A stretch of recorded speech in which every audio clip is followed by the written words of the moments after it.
You are listening to Lone Star Community Radio on 104.5 KCZW LP Conroe and 106.1 KZCC LP Conroe and worldwide on irlonestar.com. I want to thank our sponsor, Planet Ford. Planet Ford has always been a proud supporter of law enforcement in the community, providing customer service and fleet management, sales, and service. If you're looking for that personal quality service, contact Planet Ford in Spring or online at planetford.com.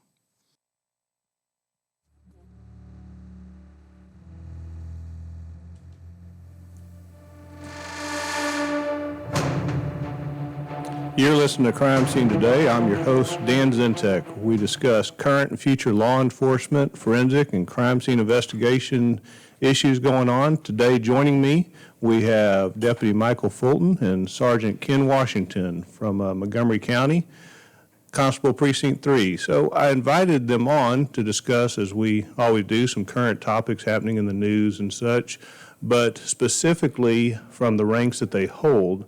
Yesterday, I actually got the opportunity. I was on the Daily Show here. It's Monday, Wednesday, and Friday, Dick and Skippy in the mornings, and they had me on to discuss some of the police issues, and you can certainly tune into them on our Lone Star Radio, and they have that broadcast if you have interest in hearing that and any other future broadcast they have. Just a good conversation that they have, some great chemistry together. The reason that I brought in Ken and Michael is because of the level and position that they hold. I hold an administrative level, and Ken is a sergeant, which is our first line supervisor. If anything's going on the street, he's the one that's going to be handling it, recognizing it, and bringing those problems to admin if he's not addressing them himself. And then Deputy Fulton is the man on the street. He's the one who's actually going to the house. He's responding. He's dealing with the public on a regular basis. And most interactions with the public, the most common interaction is going to be a traffic stop. Hopefully that's probably the only interaction that you have with police during your lifetime. But if it's not, it's going to be Deputy Fulton and men just like him, women just like him going to the scenes. And they're the boots on the ground that actually tell us the environment and what's happening out there and what the public is doing and how interactions are going and those type of things. So we have a lot of things in place in our department and the surrounding communities to work with the public. But pulling from the headlines, obviously, that's not always the case around the country, and we've seen that, and obviously has been brought to light by protests and other things like that. So we're just going to discuss some of the outcomes of that. And to recap from yesterday's show a little bit, one of the biggest questions I think we get asked as far as police, as far as these protests and things, there are certain people that go to the protest that are violent, that will steal things. That's not what the protest is about. They're going there for that purpose. They're just people that want to cause that type of turmoil to begin with. The people that are going there because they feel that there's a narrative that they want to bring attention to, that they feel that there's a conversation that needs to be had. What we're trying to get to is how to have that conversation and what is important that needs to be addressed.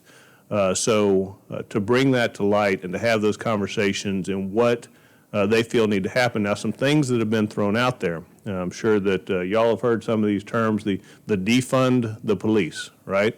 Okay. Now, one of the, initially, people will think, okay, well, that means fire all the police, get rid of police, but actually in looking deeper into it, what the subject actually is, and I think that Dallas Police Chief during the shootings that killed 5 officers actually said it best, is that we're asking the police to do too much, that we are mental health officers, we are animal control, we are psychological officers, anything that you need.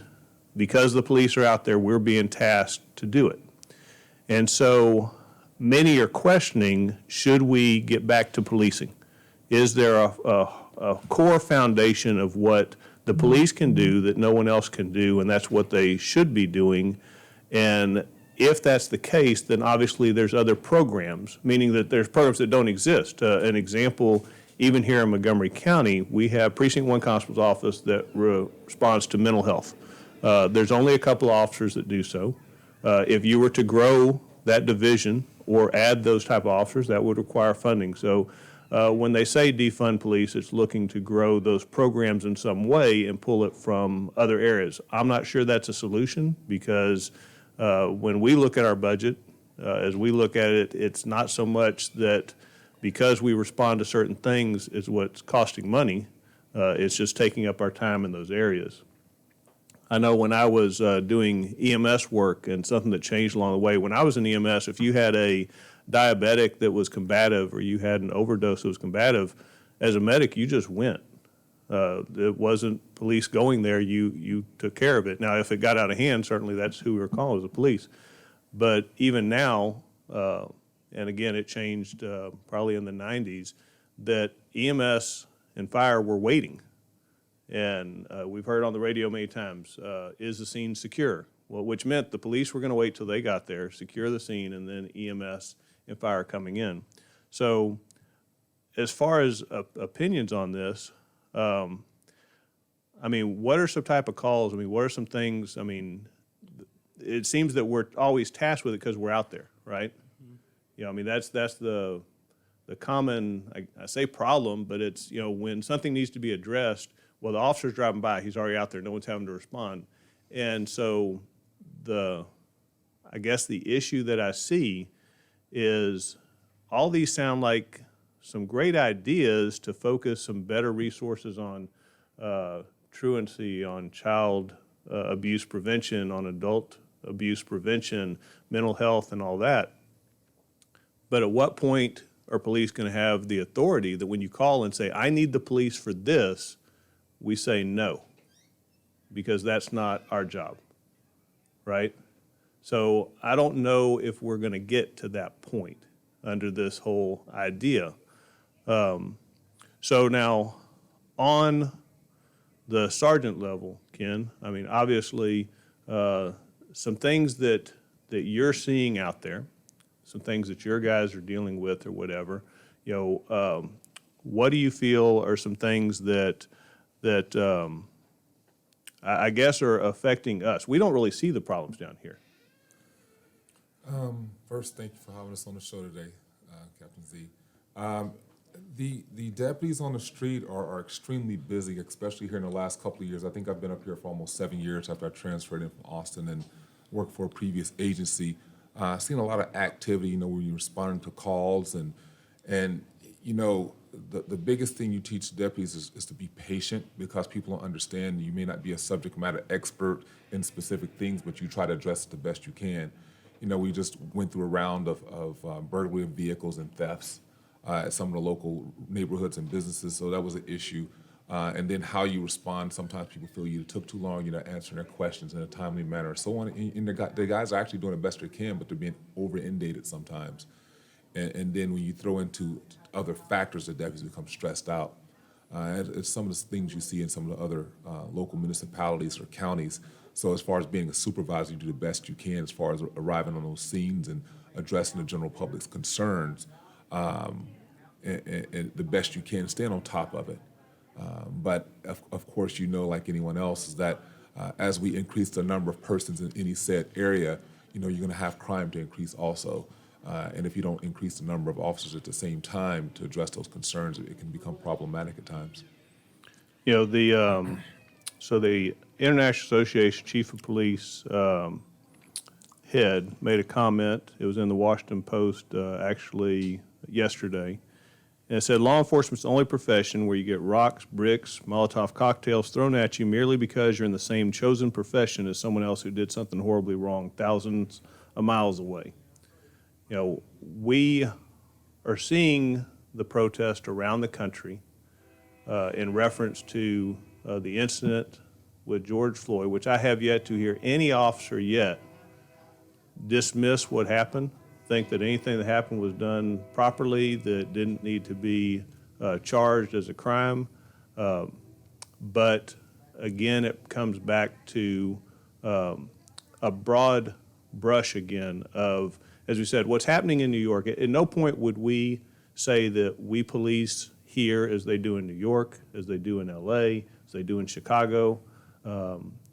There are different environments and different situations that are going on in those communities that have to be handled a different way. And so to say that law enforcement as a whole, all law enforcement, has this systemic issue that needs to be addressed the same way across the board, I think can lead to some problems, and also can lead to some time, energy, and resources that possibly could be diverted to other areas.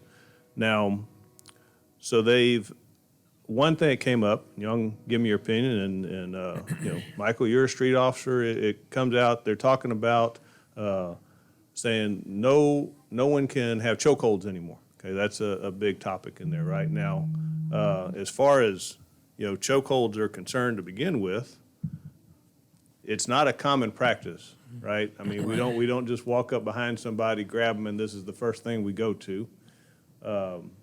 Unless things have changed, and y'all have been more to the academy recently than I have, the chokehold was the same as basically deadly force. Correct. So if the choice is I use my gun or I choke them, that's what we need to realize when they're saying, okay, well, don't choke them anymore. So what, we just go straight to using the gun, right? I mean, what's your thoughts, Mike? I mean, when you hear we can't do something anymore. My thoughts is it's simple. I mean, when I'm out on the streets and we're dealing with somebody and we have to use some type of force, a chokehold, that's not going to be the first thing that I go to first. We are lucky to have other forms of non-lethal. We have the taser, we have the pepper spray, we have the baton, and then we also have our hands. Now, I went to the academy 4.5 years ago. In the academy, I strictly remember they told us the chokehold, that should be the last thing you go to. And they teach you the arm bar. They teach you to subdue with multiple officers. Then that's when they teach you how to go to the taser, the pepper spray. Now, I don't think the chokehold should strictly be banned, but I think if officers and agencies are going to use the chokehold, in my opinion, think that officers should be properly trained on it to know when to use it and then when to stop using it. And then if the officers are out there in a situation where an officer is using a chokehold, the other officers around that's either standing or trying to get this guy detained should be able to be trained and look and say, hey, stop. The chokehold is no longer. Well, I think that's one of the big issues with with the Floyd case. Is one of the biggest things we've heard is the time, right? It's the fact of how long this went on, okay? And when there was no more resistance, and that's what I don't care how long you've been trained is, once there's no longer any resistance, you stop force, restrain them, and shut it down, right? And that seems to be one of the biggest arguments or concerns, I guess I should say, in this. So again, it's sort of back to it. I'm with you as far as removing a technique based on. I don't know what it's based on. My understanding is, I guess in that city they looked at it and said it was being used a lot. Again, that sort of addressed that in that city, right? I'm not. I think first you have to define, first of all, what they mean by chokehold, because you watch different scenarios, different videos between look at the incident that happened a few years ago with the individual who was choked by officers. I guess they said because he was not complying with their commands, and then of course the individual who had the knee on his neck. You have to kind of define what it is, and then training techniques, of course, always have to be addressed. And that's why a lot of times when these type of use of force issues occur, especially when there's a death in custody, it's not a simple answer a lot of times, because you have to pretty much conduct what we call those investigations to find out what were the situations, what were the scenarios.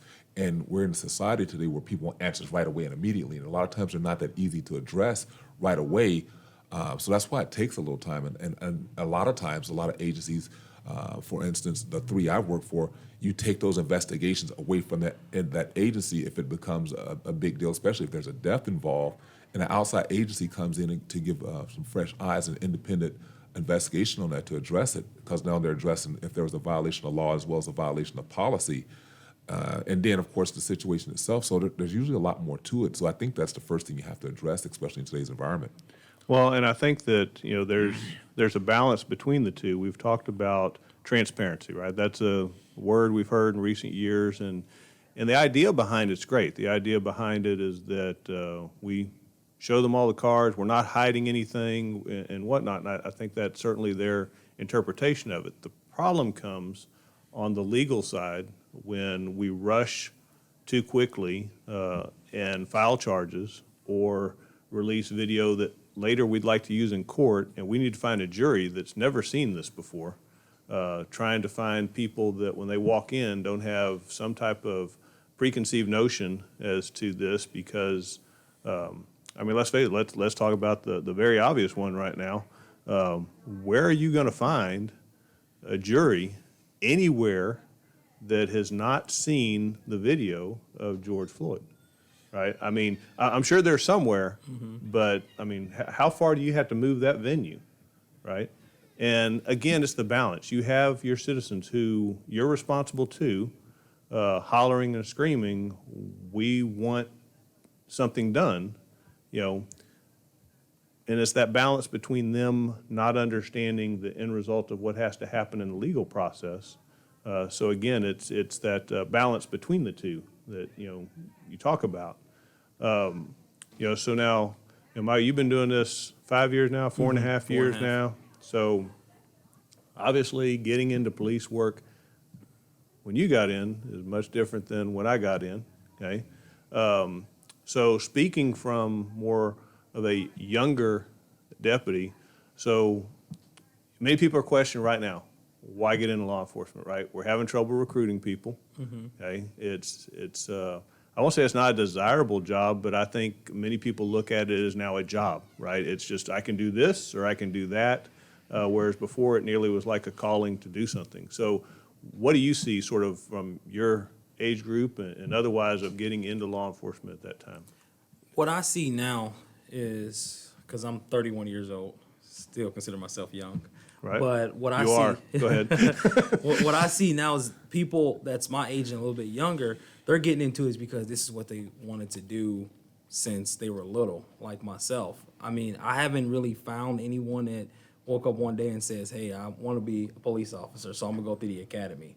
But now, especially within the last, 2 years, I'm starting to see younger officers get out of it because of the hatred that law enforcement is seeing, or they're losing friends or family members because they wear the badge and a gun on their hip every day. My friends that I've talked to that are law enforcement across the country saying, well, yeah, it's hard, but I like to do it because this is what I wanted to do since I've been 7 years old. Just Right. like myself, I've been wanting to be a police officer since I was 5 years old. And I get the question all the time, well, why are you a police officer? This is what I want to do. I've always wanted to be a police officer. Everything that I've done up until now is my goal is to be a police officer. But it's more of something now at this age where it's something that you want to do. You want to make a change. You want to build that bridge between law enforcement and the community. So nowadays it's like something where you have to want to be in it. You can't just be in it just to collect the paycheck. Right. You can't be in it to just tell your friends, hey, I have a badge and I drive a police car and I run lights and sirens, because it's more to that now. It's something where if you have to get up every day and regret putting on this uniform, then you shouldn't do it. Sure. Because you're already coming to work regretting what you have to do. And I tell people all the time, I never regret coming to work. I love being at work. I love being a police officer. So it's now that's the things that you have to look at before you become a police officer. I've met guys in the past from my previous agency that just wanted to do it just because. Because it was a paycheck. Yeah, it's a paycheck, and just see how it is. And they get into it, and they're like, whoa. Yeah, there's a lot Yeah. more than that paycheck. Yeah, And go work somewhere else for more money. And then nowadays, we have social media, we have TV, and everybody sees shows like Live PD, and cops like, oh, that's fun.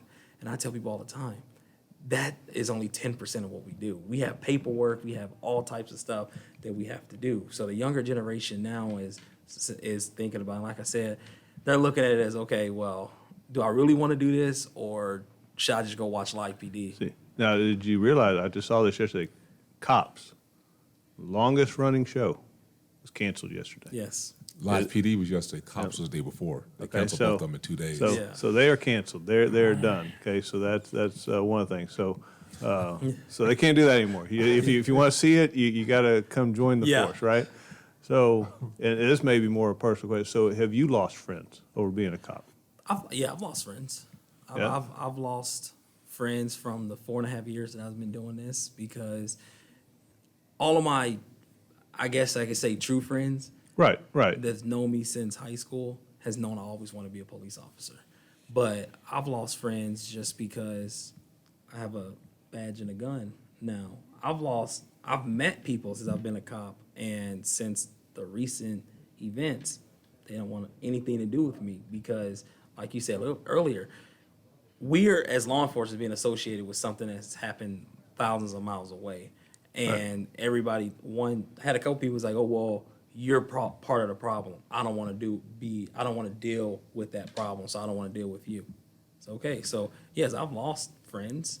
My family's very supportive, so I haven't really lost any family. I've actually had more family reach out to me and say, hey, are you okay? How are you dealing with all this, especially Sure. with COVID-19 and what's going on now? So, yeah, I probably lost a handful of friends. You know, and I think it goes back to, I think one of the big problems that when you see in the protests, you see just in general, is we're seen as an occupation. You're not seen as a person, okay? You know, there's a person behind that badge that has a family, that has, you know, kids and parents, and just like anybody else. But because of what you chose to do, and I don't know any other profession that's like that. I mean, I don't know anybody hating because someone, you know, became a plumber, or because of electrician or dentist or bagging grocery, whatever it is that you've decided. It is specific to, you know, maybe attorneys, but I mean, it's specific to that particular occupation. And that's the part, I guess, and I don't know, maybe you have a better, I can't wrap my head around it. I can't wrap my head around, and I think you hit it on the head when you said who my true friends are, right? Someone who truly knows me as a person knows me, you know, and my identity was never what I do, right? And I mean, because, I mean, to take it sort of to the extreme level, I mean, would they hate you if you worked at Computer Corporation? I mean, what job do I have to have for you to like me? I mean, that's sort of crazy. But I mean, so, I mean, what are your thoughts as far as, I guess the why? I mean, have you come up with a why? I haven't. I ask myself that question almost every day. Why my career being singled out, but you have other careers that are doing stuff. You have heart surgeons that can potentially mess up and kill somebody's family member, but all the heart surgeons are not hated. I mean, it's just I don't know why we're hated because of what somebody else did, somebody else's poor decisions. So that why, no, and I get that question all the time out on the streets with my family, with my true friends on why are you guys hated so much? And I say, well, we're hated because what I believe is what other officers are doing. And like you said, we're a human behind the badge. And I've experienced that within the last probably 2 weeks being on the streets, where I've pulled over cars and they're not looking at me as a person, they're looking at my badge. They're looking at my patrol car. So they're looking at me as a police officer and as not as a person. And I have to take the time out and explain to them that, hey, all officers are not bad. I had took a guy to jail last weekend, and when we were pulling into the jail, he thanked me. He was like, hey, officer, thank you. And like, for what? It's like, for not being like the rest of them. Like, what do you mean like the rest of them? He's like, you weren't mean to me. You weren't cursing me out and you weren't yelling at me. And I said, look, man, I'm like, there's no reason for that. It's like, I treat everybody with respect. And I said, so does my fellow coworkers. Like what you see on TV, that's not law enforcement. And he was like, well, now he was like, I see that, and there's no reason for me to yell at you, curse at you, throw you around if you're being compliant, you're listening. And I told him, I was like, we have a job to do. We're not going to lose our job for cursing you out and throwing you around for no apparent reason. And he said he said the entire way to the jail, he was thinking about that, saying, well, wow, every officer on that scene treated me with respect, even though I broke the law. And I said, yes. And that's it. I think what all this boils down to, people want to feel secure. They want to feel safe in their house. They want to feel safe getting around. They want the police. I mean, they want the idea that someone's out there to protect them. That's not gone away, right? But I do think that some of the issues that do happen places, not dismissing that they don't happen, and not dismissing that there's not some bad officers out there treating people, unprofessional and like crap, to be honest. But a majority of what I've seen, and certainly same thing, I took many people to jail over years, from everything from capital murder, all the way down to a traffic warrant. And every single one was respecting them, and many times I was thanked dropping them off. Again, it just because you treat them like a human being. But that, honestly, from what I've seen, is more the norm than the exception. Now, what you see on the quick video records at times is the heat of the moment, right? You see the person who's pulled away that's fighting, and yeah, some cuss words are exchanged while you're, tackling them to the ground or whatever, because your adrenaline's through the roof. And that's another thing, is watching a video of an officer that is fighting, of a suspect that's fighting. I mean, their adrenaline is a different level, their emotions are a different level, and you're watching it calmly, right? And judging based on that. And I think that's one of the biggest, complaints that I hear that is, harder to swallow is, well, why couldn't you have just done this? Or why couldn't you have just done that? Why'd you have to be rude to him? Why'd you have to say the cuss words, after you, chased him for a half a block and he'd been beating on your butt beforehand and everything, and you called him a name while you were putting him in? Well, that was just unprofessional. Yeah. And I look at, go ahead. I was about to say, I've been in law enforcement a little longer than Deputy Fulton, and seen some things and experienced some things. I'm sure he may be able to relate, but there was this term I remember hearing, and I've even heard it here in the last couple of weeks, was blue versus black, meaning that they're not looking at you as a person. They're saying either you're with the black community or you're with law enforcement. Right. And I'm baffled by this, because you have to, of course, you're initiating conversation, and like, oh, you've heard this term before. Well, why you always taking black people to jail? I'm like, first of all, you don't know who I've ever arrested or whoever detained, so there's no way for you to address that. And it's one of those things I've heard from not recently, but I've heard from other black officers who work in law enforcement across the country, and they're dealing with this term. And of course, we're having an issue with trying to recruit. They say, well, how come you don't have more officers? Well, we can't recruit officers that won't apply. Right. No, if they don't apply, then you don't have them, and you don't have them working in those communities. So we have, a number of white officers working in this community. Well, there are no officers put in that community. That's where they're assigned, so they have no say-so in that. So you're working this line of community relations and guys learning how to deal with the community and so on, and you don't know anything about their background. They're just out there to do a job and do it the best they can, as most professionally as they possibly can. So I just remember hearing that term. Well, and we've heard a couple of terms that I think are thrown around. And to touch on a couple of things you said, and I've been asked same, that we'll do the social media, we'll put out arrests, we'll put out one that really caught me. I think it just really sticks to the subject is we got a message because there's a robbery, there's an aggravated robbery, there's a black male that robbed the store, and we put out a picture saying, hey, does anybody know this person, right? Typical flyer that goes out. And we got a response that said, why aren't you showing the white robber? Okay, well, in this particular instance, it was a black male.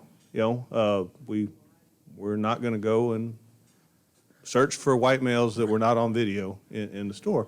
And in this particular case, it wasn't more than one person. It was just the black male that was in there. But again, it's that perceived notion that, and I know what they were getting at. They were basically saying, okay, numerous robberies occurred last night, and you've only picked this one that had a black male.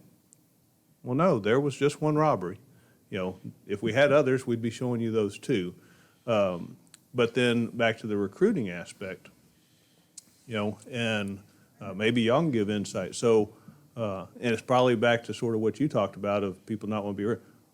What would you say stops more black males and females from applying for police? I would say the image and the perception that they're going to receive once they put this badge on is because I've been called all types of names from black people. I mean, I've just because I have a uniform on. And I just think the reason why black males and black females does not want to come apply and go through the police academy and become a police officer is because of perception. They're thinking, well, what is my family going to say? What is my friends going to say? What is my significant other going to say? What is my Instagram followers or Facebook followers are going to say? So unlike, let's say, unlike, white officers that may be congratulated for going into the field, it's another hurdle to come over in the black community that basically says you're going to, for lack of a better term, upset some people and distance yourself from some people. So how do you get to recruiting? How do you sort of get over that, I guess? How do you change that perception? I mean, obviously that's sort of the conversation, right? Yeah, and I think to overcome that is I think that's when, and I believe it was touched on earlier, is we have to go into these communities to where the communities don't like police officers. So you have to go into these communities, you have to talk to the younger generation, and you have to explain to them the best you can that law enforcement is not bad. You have to explain to them that this job is tough, but it's rewarding at the same time. And I think once we're able to get inside these communities and get the ear of the community and talk to them and say, hey, this is what law enforcement is about. And especially as a black officer, you can relate to the kids. You can relate to the younger generation, because if you have a white officer come in, Right, they're not listening to me. Let's just face it, they're not. They're not going to listen. But if you have a black officer come in, they're looking and they're like, okay, well, he's saying this. You're not going to get everybody's attention. You're going to not get everybody's faith, but you can possibly grab one or two people. And I think as a black officer myself, when I pull some younger guys over, and also Sergeant Washington, because I've been on scenes when he's talking to these people, if we can educate and at least get one ear, hopefully that conversation that we're having with that male or female goes a long way. Well, it's the same way that it got negative, right? I mean, it was a bad experience. They got told to someone who got told to someone else. And hopefully, you're right. I mean, hopefully we can get same good experience to be told, hey, I went to jail because I did whatever, but you know what? Everybody there treated me respectful, treated me right, and I have no issue with, at bare minimum, I have no issue with Deputy Fulton. Okay, I still don't like any other cop. But I like Deputy Fulton, right? Yeah. I don't know if that's the start of a conversation, right? And some of the reforms that are suggested, okay, and I looked at some of them, and honestly, I think we're doing some of them already, right? I mean, first off, the one that I sort of found, I guess, a little humorous was that anytime we have a problem, what's the first thing we always do, right? We get training, right? You get mandatory training, we're going to have this, we're going to have that, right? Correct. Which requires money, okay? So if you want more training, we need more money, but you're looking to defund to move the money somewhere else and then acquire training. And coming from the administrative side, and I've seen this over and over, if you want to cut a budget, you're going to lose training because y'all need your cars, you need fuel, you need your uniforms. We need the day-to-day functioning. The one place we can cut is training, right? So one of the things they talked about, and I have not looked deep enough into the current George Floyd case. My understanding is that there is possibly previous problems with this officer. I don't know what they are. I don't know if they're founded, unfounded, what the issues were. But basically, it's brought up the conversation that what do we have in place to identify an officer who is being excessive with force or having problems, right? Now, currently at our department, we already have that. We have software that it honestly has an algorithm in it that if a name starts appearing, we have a smaller agency, so it's pretty easy to know if we have a problem. But it's the same program that's used at many agencies. We use one program called Blue Team. We use another one that's called IA Pro, which is Internal Affairs Pro, and both those have algorithms that if Dan Zientek's start showing up in use of force, it flags it. It's like, hey, someone needs to look at this and needs to look at this officer, which, again, at our department, it's smaller. You'd already know. But when you're talking about Houston Police Department, which has 8,000 officers, then those type of tools, and that's somewhat of what they've looked at is basically being able to identify these. So one suggestion, this was both reported in NBC, CNN, that basically one of the things that they've talked about is creating a national database of officers that have lost their certification from being fired, and then, of course, developing national standards.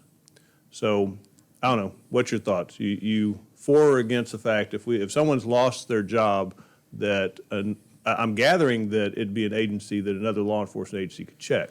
I think that the first thing that's being missed from that whole conversation is that, I mean, being someone who's worked for 3 different agencies from the city, county, to state, if your license is suspended anyway, you can't go to work for someone else in another agency off the bat. Right, and I think the other thing that it doesn't pull from is, and again, it's that going back to, are you holding people accountable to begin with, right? Correct. If your hiring process is doing their job, then they should be doing a background check, which means I'm calling your other agency, and your other agency is going to show me your file that says you were fired because of this.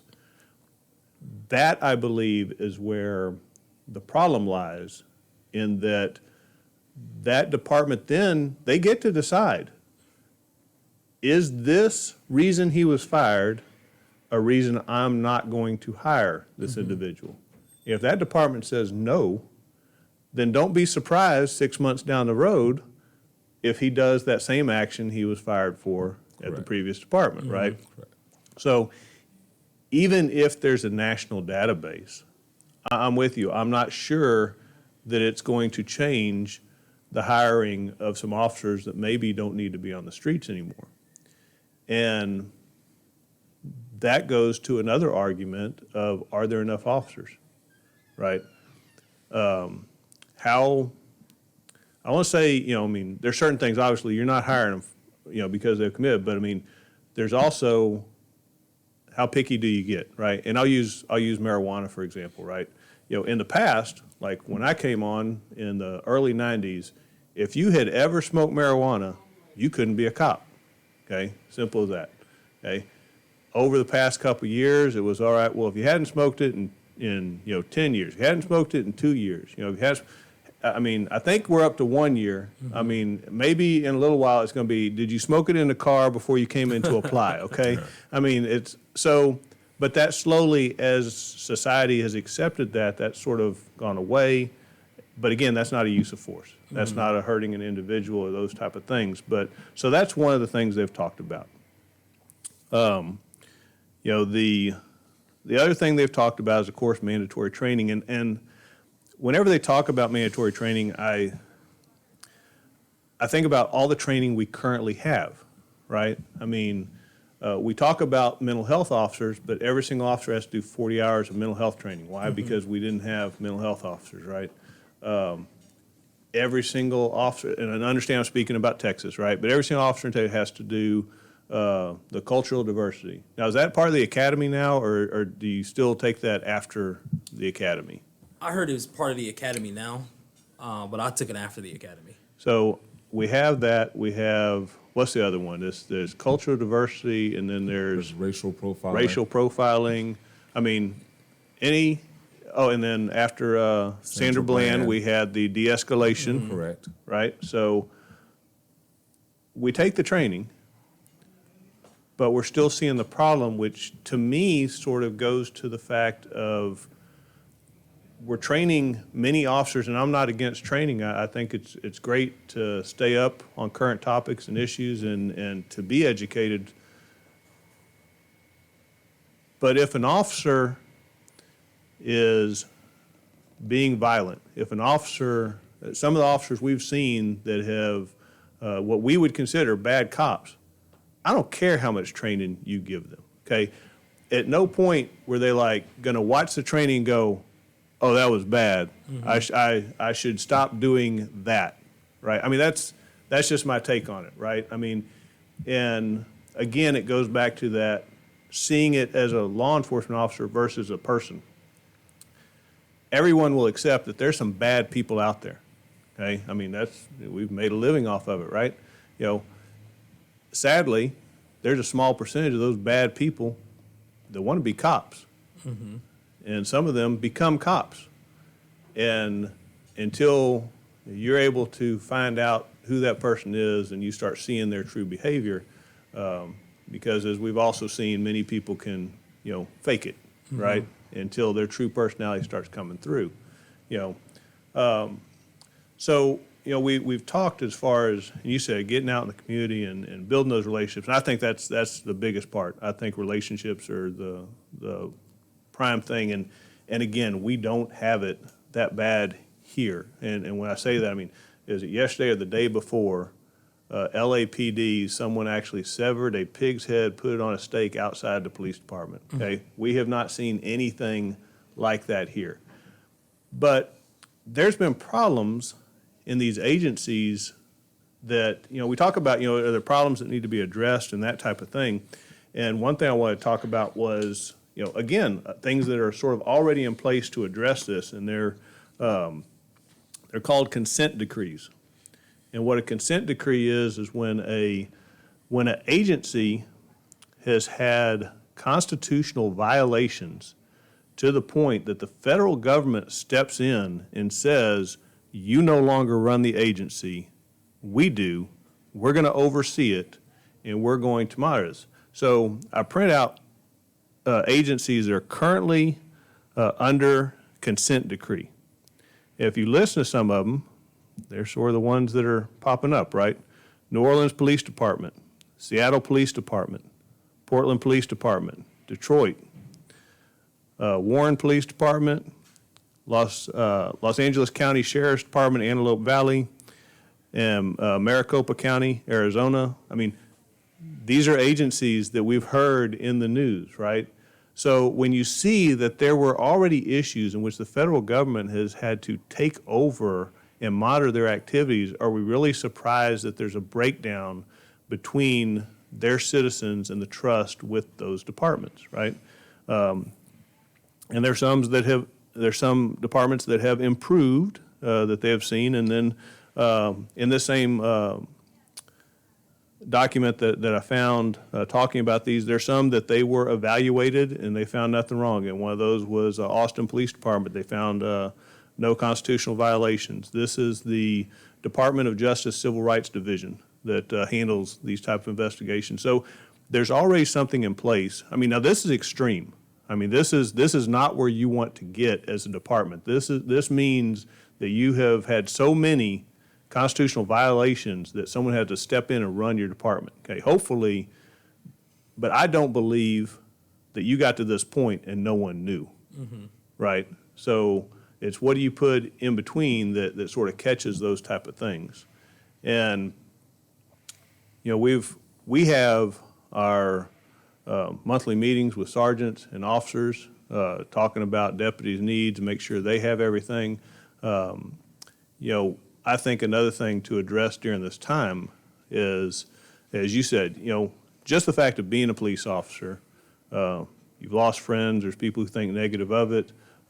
There's also an impact on law enforcement families that do this. I saw one of my law enforcement friends had posted about his child that used to always wear any type of law enforcement type T-shirts or this, that, and other, and they didn't want to wear it going out, right?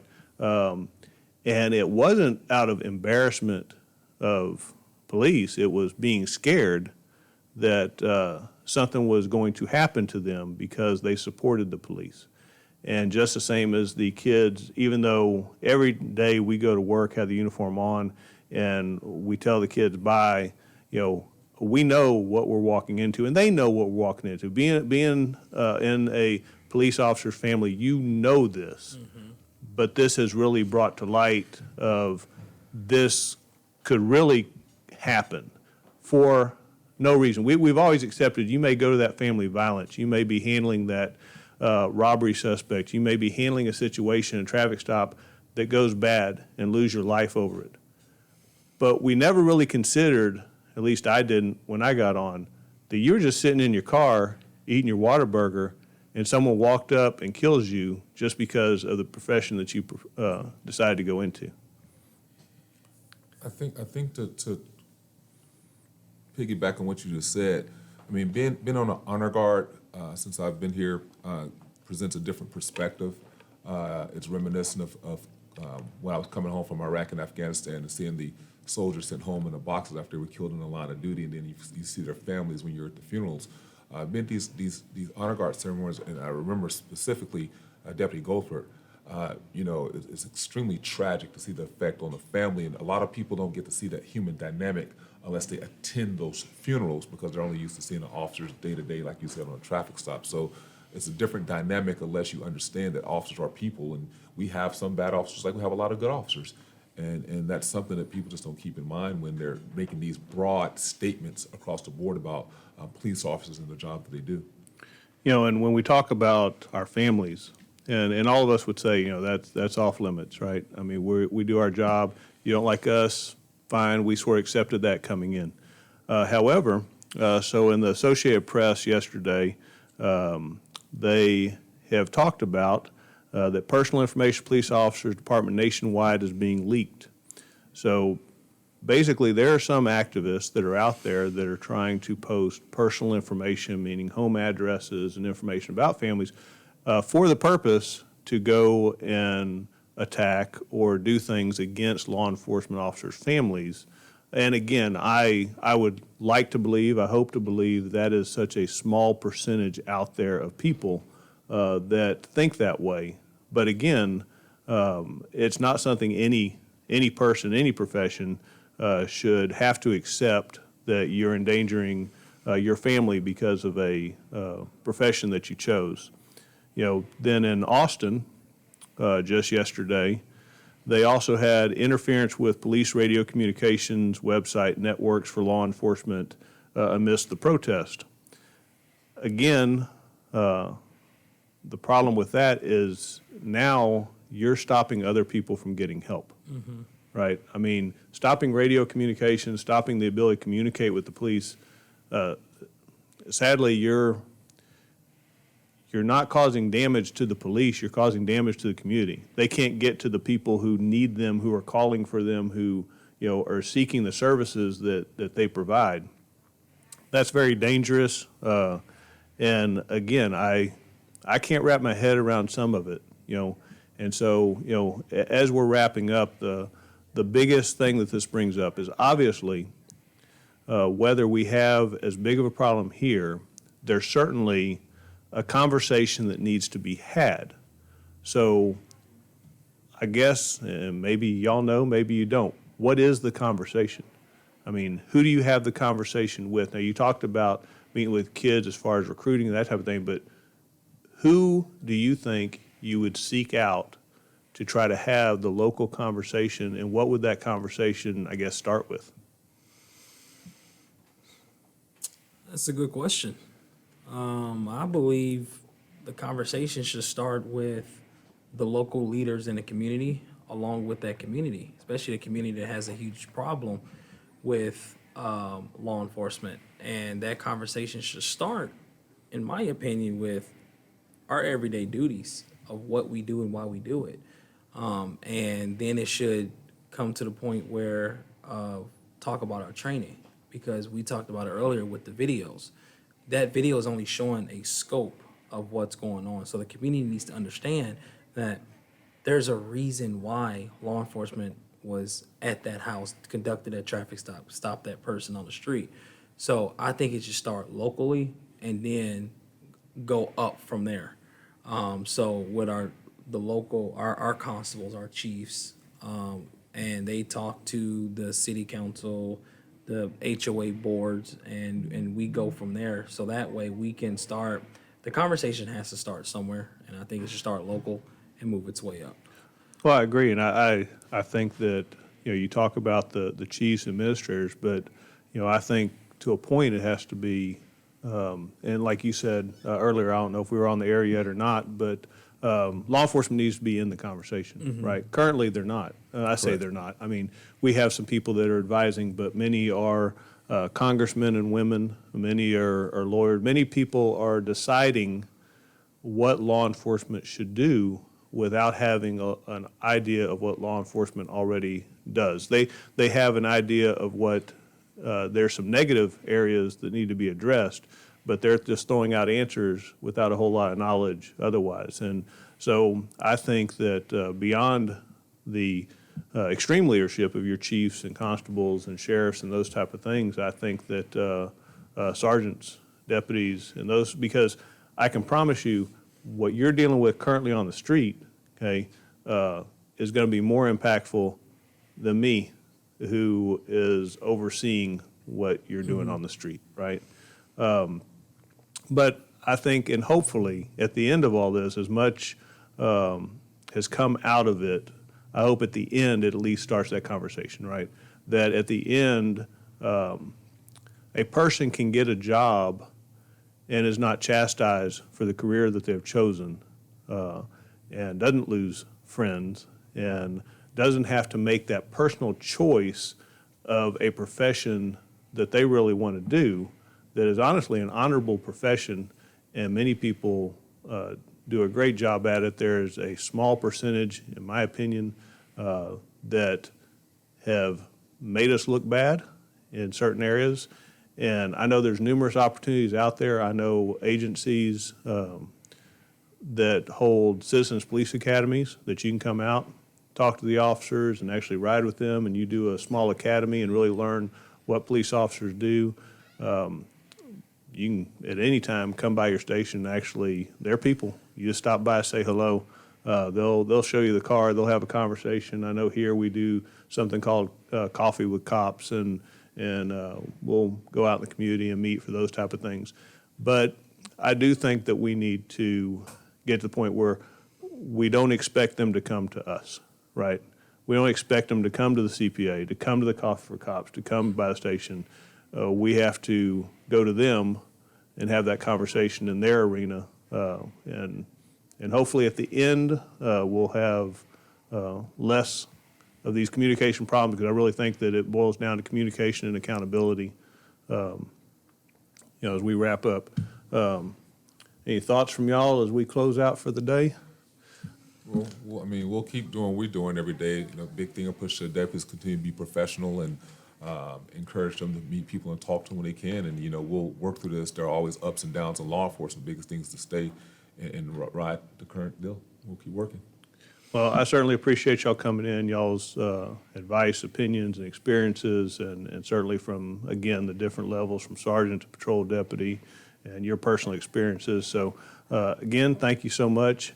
And for listeners, so y'all are aware, this podcast will come up later. Please share it with others. It's currently being listened to in 13 different countries around the world, and we look forward to having you on next week, and we'll be talking about more topics affecting law enforcement. If you would like to sponsor a show or be a guest, you can contact me at dan@crimescenetoday.com. We'll see you next week.